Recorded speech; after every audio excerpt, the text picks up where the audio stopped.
Apakah setelah kita mempersembahkan hidup kita, tubuh kita sebagai persembahan yang hidup, apakah nggak bisa salah lagi? Nggak akan terjadi penyimpangan misalnya? Bisa, saya jawab, sangat bisa. Karena kita hidup di dunia yang sistemnya begitu. Godaan datang, bisa. Saudara sudah mempersembahkan hidup. Masih bisa nggak salah? Bisa. Nah waktu saya persiapin ini, anak saya ingetin saya. Ternyata yang menghalangi firman Allah bertumbuh, berbuah, bekerja dalam hidup kita ada di Markus, Pak, dia bilang gitu. Ternyata yang menghalangi firman Allah dalam hidup kita apa itu? Kekhawatiran tentang persoalan hidup, lalu sikap hati kita yang kayak gimana? Yang ditipu. Paling gampang pendeta juga sama, tertipu. Dengan apa? Mengutamakan kekayaan, harta benda. Kita baca yuk, Markus 4:19. Lalu kekhawatiran dunia ini dan tipu daya kekayaan. Kayaknya belum salah. Tapi kalau dia jadi alat untuk menipu kita, di situ pikirin. Tipu daya kekayaan dan keinginan-keinginan akan hal yang lain. Masuklah menghimpit firman itu sehingga tidak berbuah. Hari ini saya kasih judul second chance. Allah memberi kesempatan kedua. Selama kamu punya nafas, selalu ada second chance. Selalu ada kesempatan untuk kamu bangun lagi. Itu sebabnya saya awali tadi dengan, saya sudah persembahkan hidup saya. Masih bisa salah nggak? Masih. Tapi balik lagi, selagi ada napas, ada kesempatan untuk Tuhan perbaiki itu. Nah, hidup kita bisa menjadi begitu rumit sehingga sukar untuk memikirkan. Saking rumitnya ya, bagaimana dari kondisi kita sekarang ini, kita bisa mencapai tempat yang Allah inginkan bagi kita. Banyak peperangan, saudara, mungkin di sini. Bagaimana caranya saya bisa mencapai yang Tuhan mau? Saya lagi gini nih, lagi rumit banget kira-kira gitu. Memang gak bisa kalau pakai kekuatan kita. Kamu ingin, semua kita ingin baik, ingin taat, semua. 5 menit kemudian bisa menyimpang. Baru mikir bisa belok juga. Nah, yang saya mau jelaskan adalah jangan dikendalikan oleh keterbatasan itu, pikiran-pikiran yang lalu itu. Kelemahan. Kenapa? Perang itu kan di sini. Iblis, dia pakai pikiran-pikiran itu. Kamu rasa nggak bisa, udahlah. Nah, kira gitu. Dia pakai pikiran itu untuk memukul kita habis-habisan. Semakin kamu rasa nggak bisa, dia pakai itu. Yang kita mesti gini, betul saya nggak bisa. Tapi Tuhan bisa bikin saya bisa. Saya pernah bersaksi. Saya nasihatin orang merokok, so tahu, saya main nasihatin, ya dia nggak balik lagi. Karena saya pikir, saya pakai kekerasan ngomong. Om, ada nggak ayatnya dilarang merokok? Saya mau gamparin dia terus kurang ajar loh. Nggak ada ayat itu. Ada di pom bensin dilarang merokok. Gitu. Nah tapi itu kan kamu lihat. Kita merasa lebih baik dari orang lain. Padahal dulu juga gue merokok. Saya kasih ayat. Jangan belanjakan jeripayahmu untuk sesuatu yang bukan roti. Itu dia jawab gini. Iya itu kan roti om. Ini rokok. Gue kesel banget dengerin. Menurut kita benar. Saya marahin. Kamu tahu gak? Tuhan itu desain kamu punya tubuh. Wah ini merasa paling benar kan? Ada tujuannya. Yang saya bilang benar. Spiritnya gak benar. Mata ada tujuan. Mulut, hidung, kuping. Semua ada tujuannya. Kalau dia ciptain kamu buat isep rokok. Pasti dia bikin knalpot di kepala kamu. Pergi. Nah, dan dia pergi. Gak balik-balik. Wah, berapa tahun lagi bukan dia. Saya ketemu orang lain. Dalam pelayanan. Orang ini perokok keras. Saya kaget, ih, kamu berhenti rokok? Iya, gimana caranya? Oh, saya ke Singapura masuk gereja. Habis kebaktian, saya ke depan ke pengkhotbah itu minta didoain. Oke, doa untuk apa? Untuk berhenti rokok. Terus dia cerita, tolong dong doain supaya saya berhenti rokok. Terus pendetanya bilang gini, emang gak bisa berhenti kamu, merokok aja. Nah, saya yang kaget lagi, kok ada nasihat gini? Merokok aja. Saya udah gini, sesat nih. Tapi pendetanya belum stop. Dia bilang, bisa nggak sebelum kamu merokok, berdoa dulu. Wah ini aneh banget gitu. Bilang gini sama Tuhan, Tuhan, saya pengen berhenti, tapi nggak bisa. Tapi Tuhan bisa bikin saya bisa. Nah ini yang saya nggak pernah pikir. Terus bagus banget.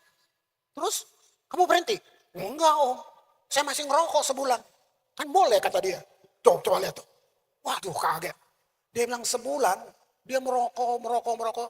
Di satu titik tiba-tiba dia muntah. Cium bajunya yang asap rokok lengket. Dia muntah. Detik itu dia berhenti sampai dia ketemu saya. Oh di situ saya mikir. Orang tuh ya mulai dari ke gereja, rajin di gereja, pelayanan. Lama-lama dia nggak pernah ketemu orang berdosa. Dia udah kudus terus. Dia nggak perlu orang berdosa di luar gitu. Ini yang saya suka singgung religion spirit itu. Wah tuh artinya gini. Kita suka kendalikan hasil. Kalau kita nasihatin orang, kita mau langsung lihat orang itu berubah. Kita pikir kita bisa ubah orang. Kamu dan saya bukan Tuhan. Kita cuma ngomong aja. Hasil urusan Tuhan. Kamu nggak bisa. Nah, ini pelajaran lewat kejadian-kejadian yang saya temui dalam hidup ini. Seperti itu. Wow. Ada 3 tokoh yang saya mau bagi hari ini. Mereka gagal. Tapi Tuhan gak gagal. Poinnya atau kata kuncinya setelah gagal, kamu hilang terus atau kamu mau balik. Yang pertama, ini raja pertama di Alkitab. Namanya Saul. Jadi gini, ya pelan-pelan. Saya mau ajak kamu ubah cara berpikirmu. Temukan hati Tuhan. Itu dulu. Ubah dulu. Temukan hati Tuhan. Ini hati ya, bahwa Tuhan memiliki cara-cara untuk membawa kita dari tempat kita sekarang ke tempat kita perlu berada setelah kita serahkan hidup kita kepadanya. Dia yang bawa kita. Kamu udah punya kemampuan. Nah, kembali. Ingat Tuhan pilih Saul. Tuhan enggak coba-coba. Tuhan benar-benar pilih Saul. Dia diurapi. Dia pimpin bangsanya. Peperangannya menang dari peperangan menang. Tuhan kasih kemampuan untuk seorang Saul. Di mana berubahnya? Nah pada zaman itu hanya imam yang diurapi Tuhan yang boleh membawa persembahan korban di mezbah bakaran itu. Itu korban penghapus dosa. Hanya imam yang diurapi. Nggak boleh sembarangan. Nah satu kali dalam peperangan itu sudah menjadi budaya bahwa sangat dibutuhkan imam besar untuk datang memberi korban di mezbah. Supaya Tuhan bertindak melindungi mereka sebagai bangsa. Nah waktu dalam peperangan itu mereka tunggu nabi besarnya Samuel. Mereka tunggu. Perang masih berlangsung. Saul sebagai raja, dia terus mana belum datang kan? Belum. Nah di sini kamu lihat. Wow, apa yang Saul buat? Dia berbuat salah dengan melewati batasannya. Dia ambil otoritas yang dia tahu itu bukan punya dia. Dia yang mempersembahkan korban itu. Dia nggak tunggu sampai Samuel datang.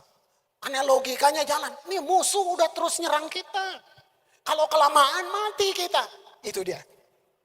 Yang saya bilang, kita semua ngomong Tuhan. Tapi kita bisa takut, kita bisa khawatir. Saya makanya catat apa yang anak saya bilang. Ini yang membuat Firman mati, Pak. Mana tuh Samuel? Dia yang bakar. Dia ganti, dia ambil otoritas yang bukan punya dia. Bayangin, perilaku Saul memunculkan. Waktu kamu masih di bawah, mungkin gak kelihatan. Waktu kamu ada di posisi yang dipercayakan. Waktu kamu sedang diberi sesuatu yang luar biasa. Tiba-tiba bisa muncul siapa kamu yang asli itu. Kita semua punya gitu. Ini kayak saya bilang cacat karakter. Saul bertindak melewati batas itu. Semua kita tergoda cenderung melakukan apapun yang memang berguna bagi kepentingan kita. Mau pendeta kayak semua bisa tergoda ke situ. Nggak peduli apakah itu benar yang kita lakukan, pokoknya gua butuh. Kira-kira gitu. Ini teman saya juga. Ini cuma contoh. Dia cerita tentang tujuan tiba-tiba menyimpang hanya karena kamu melihat yang lain. Contoh ini mungkin biasa, tapi kalau dia artikan dalam hidup, wah memang ya. Berteman satu grup, udah lapar janjian makan. Kita makan yuk. Di satu hotel, lantai 50. Wih tinggi banget saudara. Nah, dan udah lapar, terlambat lagi. Jadi ingat tujuannya mau makan. Belum pernah dia naik ke situ. Jadi mereka naik sama-sama, sampai lantai 50, begitu masuk. Dia lihat kota Jakarta yang dari ketinggian lantai 50. Wih, udah itu pun sekelilingnya kaca. Tiba-tiba lupa tujuan. Karena gini, waktu kamu di tempat tinggi, kamu akan lihat hal-hal yang kamu nggak lihat waktu kamu di bawah. Dia lihat gitu, wih. Terus dia duduk, yang lain bukannya pesan makan, foto-foto. Tujuannya mau makan. Bisa berubah. Mungkin ini belum bahaya. Coba kamu terjemahkan. Waktu di bawah, waktu pertama kamu kasih hidupmu, persembahkan hidupmu buat Tuhan. Tuhan kasih tahu, saya mau ini dari kamu. Saya mau bawa kamu ke sini. Saya mau pakai kamu seperti ini. Wah, kamu tulus banget. Kamu suka banget. Tapi waktu Tuhan sedang bawa, kamu dibawa ke dimensi-dimensi yang lain. Itu Tuhan bawa kamu. Nah, dan kamu lihat hal-hal yang kamu nggak lihat sebelumnya. Yang kamu lihat itu menggoda kamu untuk berubah, melenceng, belok. Wih, keren banget loh. Bahkan kita bisa rasa, saya punya hak untuk itu. Jangan kira saya mulus jalannya. Siapa bilang saya nggak jatuh bangun dalam hal-hal seperti itu. Nah, ini pelajaran buat kita. Dekade menentukan ini, kamu akan dengar makin banyak kesulitan. Kamu juga dengar tentang harapan-harapan. Tapi berapa banyak, berapa persen kamu percaya dengan harapan yang Tuhan kasih buat kamu. Atau kamu makan terjerumus, kamu terjerembab dengan yang kamu lihat. Kira-kira gitu. Orang Kristen seharusnya kita tidak seperti itu. Kita perlu menjadi orang-orang yang berintegritas. Kenapa? Karena kehendak Allah. Nggak bisa dinegosiasi. Nggak bisa. 1 Samuel 13 ayat 13. Kata Samuel kepada Saul. Lihat, perbuatanmu itu bodoh. Engkau tidak mengikuti perintah Tuhan Allahmu yang diperintahkannya kepadamu. Sebab sedianya Tuhan mengokohkan kerajaanmu atas orang Israel untuk selama-lamanya. Ini rancangan Tuhan. Buat kita juga gitu. Bukan Tuhan gagalkan kita, saya dan saudara yang membatalkan, menggagalkan itu. Makanya Samuel, kamu bodoh. Kamu gak mimpi jadi raja. Tuhan cegat saya di tengah jalan. Urapi dia, saya pilih dia. Mungkin kamu cita-cita mau jadi apa yang lain. Di tengah jalan, kamu berjumpa dengan Tuhan. Tuhan kasih tahu, ini masa depan.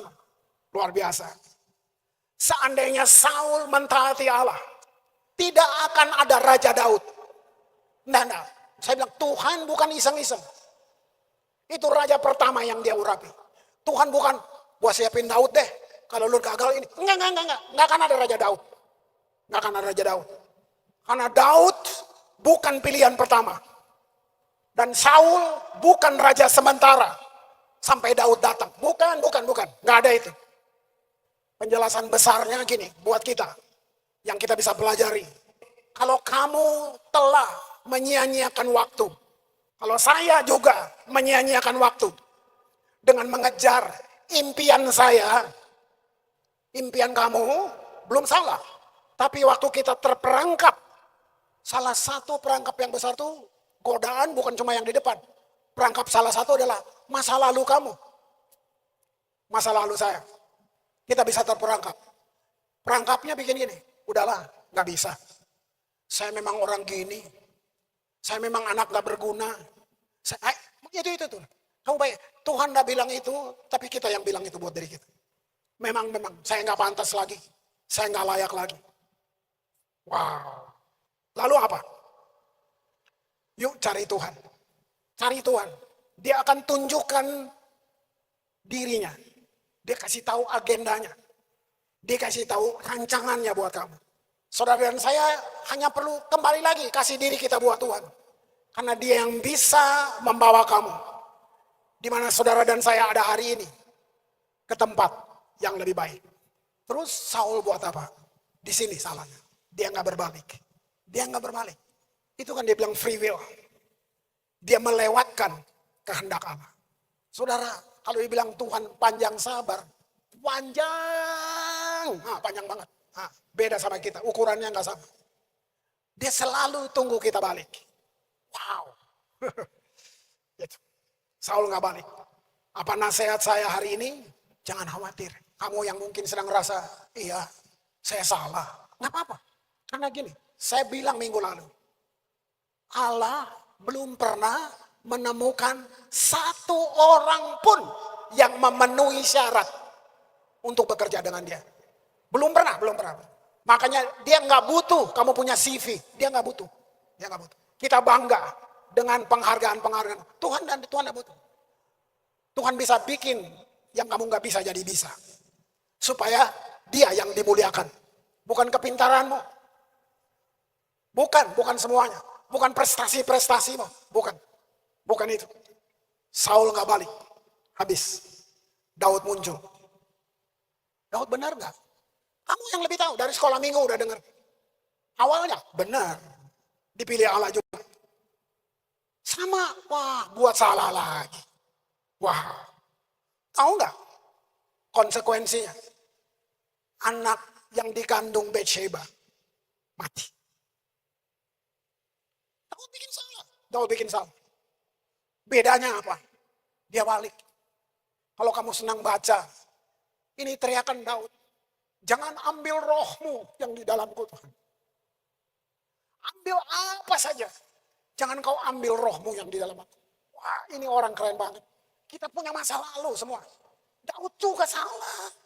Cuman dia menjerit. Dia sadar itu. 2 Samuel 22, 26. Terhadap orang yang setia, engkau berlaku setia. Terhadap orang yang tidak bercela, engkau berlaku tidak bercela. Jadi Tuhan tuh cuma tunggu kamu bilang mau Tuhan, dia akan masuk. Dia rindu banget. Tuhan kita tuh, kalau saya pilih kata dari banyak, mungkin kata ini, dia romantis. Kayak orang pacaran dia romantis banget. Saya temukan itu karena ketika Adam jatuh, Tuhan tuh nangis. Beda sama kita. Waduh. Nah, mari saya bawa saudara melihat situasi dunia sekarang ini. Nonton berita, kamu dengar. Bangsa ini, pulau-pulau, benua-benua lain. Semua sedang ada bencana besar. Yang saya mau tanya, kamu peka nggak membaca situasi dunia? Saya menulis ini. Setiap goncangan bumi yang kita nonton di berita, bukan sekedar fenomena alam, saudara. Bukan. Ini kacamata saya. Orang percaya atau gereja, bisa nggak kamu baca ini? Semua bencana yang terjadi di bumi ini, itu seperti alarm keras, sirene yang keras. Saya bilang wake up call, panggilan bangun, hanya untuk membangunkan kita. Cari Tuhan. Menara puncak, segala barang-barang hebat, sekejap bisa hilang. Kita sedang hidup di dunia yang semakin menumpulkan apa? Hati nurani. Kejar keberhasilan belum salah. Tapi jangan lepaskan Tuhan dalam pengajaran itu. Hati nurani kita tumpul. Ini tentang gereja sekarang. Dosa tumbuh subur di dalam gereja. Apa? Di mana celahnya? Karena sibuk kejar popularitas sampai kehilangan suara kenabian. Daud menjatuhkan hukuman atas dirinya. Itu yang dia buat. Hasilnya anaknya mati. Bukan cuma itu, terjadi kekacauan dalam rumahnya. Terus Tuhan menyerah, enggak, tangkap ini. Ini anak hasil perkawinan, Salomo. Makanya bilang, enggak ada orang yang memenuhi syarat. Tapi Tuhan yang membuat kita memenuhi syarat untuk dia. Itulah kasih karunia. Tuhan urapi anaknya Salomo, gantikan Daud sebagai Raja Israel. Tahu nggak? Sangat makmur, tidak tertandingi. Itu Tuhan. Baca ayatnya. 2 Tawari 1:12. Maka, ini untuk Salomo, anak berdosa juga.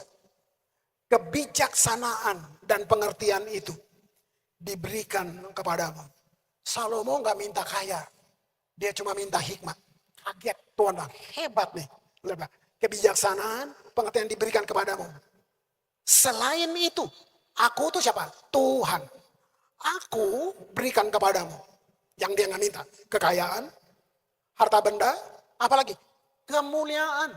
Kemuliaan sama popularitas beda. Kemuliaan sebagaimana belum pernah ada pada raja-raja sebelum engkau. Belum selesai. Dan tidak akan ada lagi pada raja-raja sesudah engkau.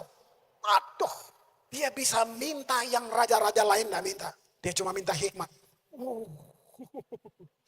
Nah, saya simpulkan dari 3 orang ini. Kacau semua kan? Mari.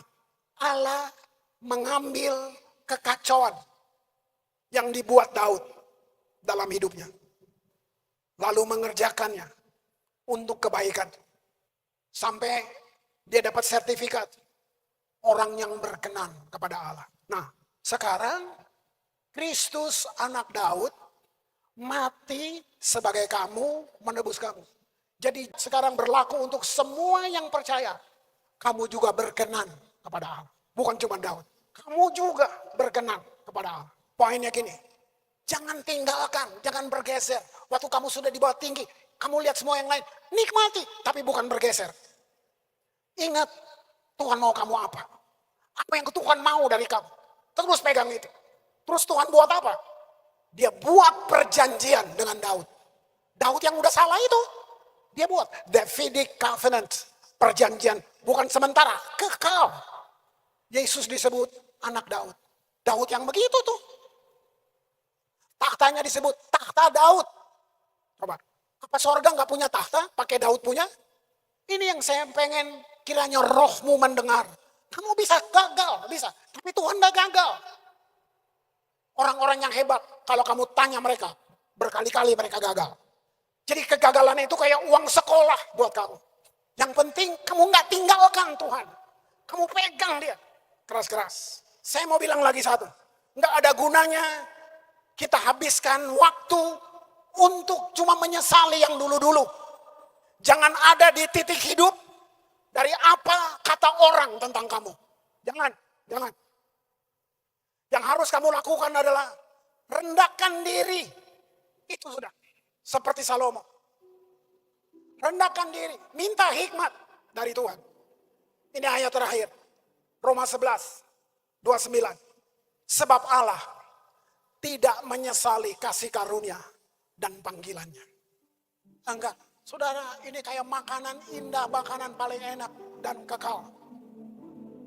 Allah tidak menyesali kasih karunia-Nya dan panggilannya. Dengar ini. Tuhan itu, dia dengar permintaan dan keluhan semua kita. Tunggu dulu, tunggu. Dia dengar permintaan dan keluhan kita. Belum selesai. Tapi, yang Tuhan responi bukan keluhanmu. Bukan persungutanmu. Dia dengar kamu bersungut. Dia dengar kamu punya permintaan. Yang dia responi adalah iman kamu. Itu.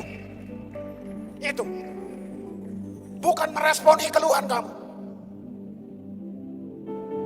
Pesan ini hari ini buat kamu, sangat pribadi buat kamu. Allah tidak menyerah dengan kamu.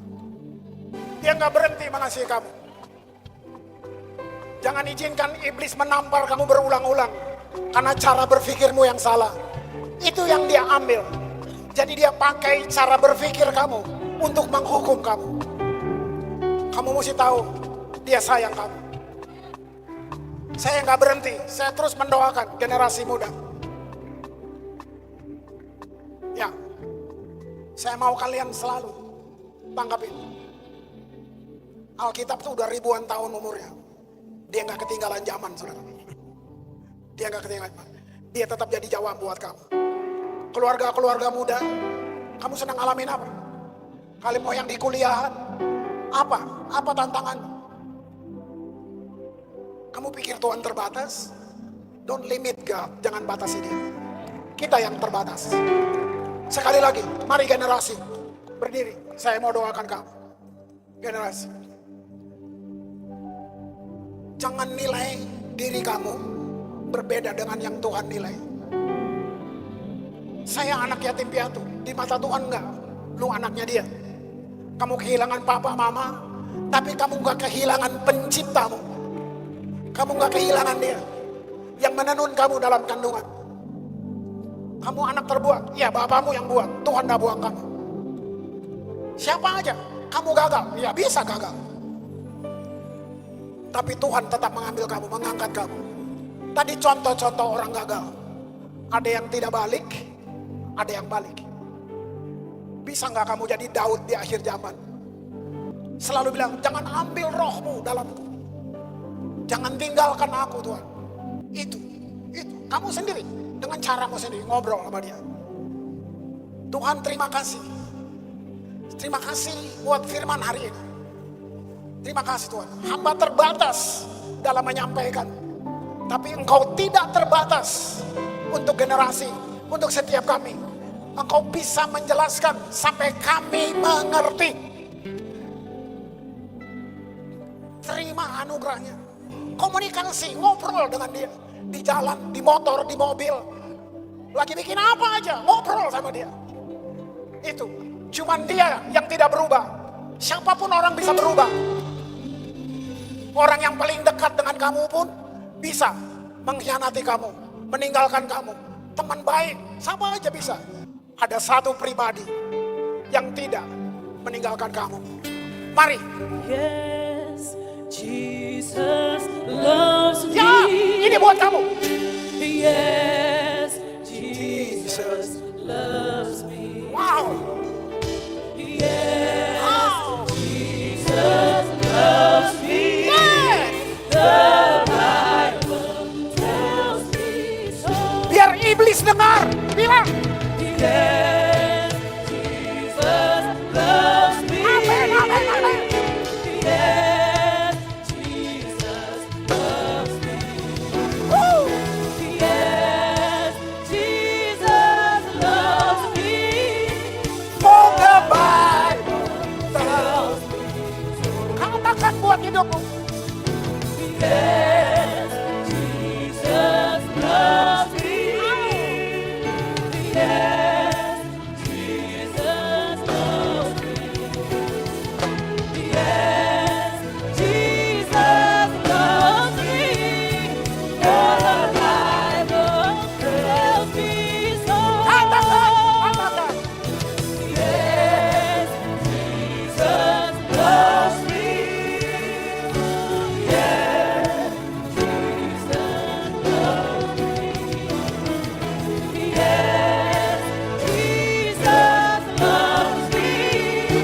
The Bible tells me so. Hai musuh, kegagalan, ketakutan, kecemasan, semuanya dengar. Jesus love me. Semua kerajaan dunia akan digoncangkan. Tetapi kami tinggal dalam kerajaan yang tidak tergoncangkan. Bersiap, hai generasi, untuk hal-hal baru yang Tuhan akan buat dengan kalian. Bersiap, berbalik, cari dia, Tuhan respon dengan iman kamu, bukan persungutan kamu. Dia respon iman. Kamu balik, kamu akan jadi cermin, ditonton orang tentang pekerjaan-pekerjaan Tuhan yang luar biasa dalam hidup kamu. Terima kasih. Hamba berhenti bicara Tuhan, tapi Tuhan tidak berhenti bicara buat kami. Firman-Mu termeterai, tidak ada yang bisa mencurinya di dalam kami. Terima kasih. Dalam nama Yesus. Amin.